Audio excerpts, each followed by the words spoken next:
Civil હોસ્પિટલની અંદર જ્યારે પણ સમાજની અંદર ઉત્સવો હોય અને બધા જ લોકો એ ઉત્સવની અંદર ઉજવતા હોય છે ત્યારે આનંદ કિલ્લોલની સાથે સિવિલ હોસ્પિટલની પણ જવાબદારી ખૂબ વધી જતી હોય છે. અમે દર વખતની અંદર આ બાબત ચાલતું હોય છે. અમારા સુપ્રિન્ટેન્ડન્ટ મેડમ મોનાલીબેન માકડિયાના રાહબરી હેઠળ અમે લોકોએ એની અગમથી જ તૈયારીઓ શરૂ કરી દીધી છે કે જે ઉત્સવની અંદર મોટાભાગની શું થવાની શક્યતાઓ છે, જેમાં દર્દીને હોસ્પિટલમાં આવવું પડે, ખાસ કરીને જે દોરાઓ દ્વારા કાનના ગળાની અંદર ઈજાઓ થવાની છે અને બાળકો અને મોટાઓ ભાગા પતંગ પકડવા માટે અથવા તો જુદી જુદી રીતે એક્સિડન્ટ થવાની તૈયારીઓ એક્સિડન્ટ થવાની શક્યતાઓ રહેતી હોય છે.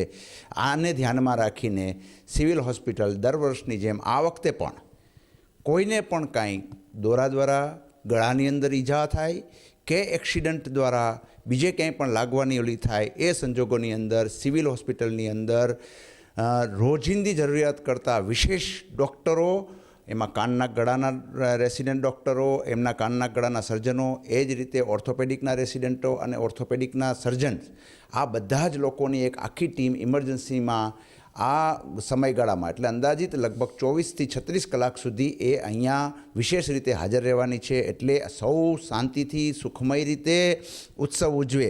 છતાં પણ કંઈ થાય કોઈને, ભગવાન કરે ન થાય, પણ જો એવું થાય તો સિવિલ હોસ્પિટલ પ્રજાની સેવામાં તૈયાર છે.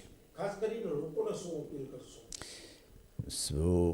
એ પ્રશ્ન એ છે કે એ ઉત્તરાયણ કે સંક્રાંતિને કારણે નહીં, પણ સતેજતા, સતર્કતા એ આપણા જીવનથી બીજી કાંઈ પણ મોટું નથી. પતંગે પાછી મળી જશે, બધું જ પાછું મળી જશે, પણ જ્યારે લોકો ભાન ભૂલી જાય છે એને લીધે આ સમસ્યાઓ ઉત્પન્ન થાય છે. અમે તો એને ડીલ કરી શકશું, પણ અહીંયા આવવાની સ્થિતિ શું કામે ઉત્પન્ન થાય એના માટે સૌ વડીલો, મા બાપ આ બાબતની અંદર વિશેષ ધ્યાન રાખે એવી મારી સૌને અપીલ છે.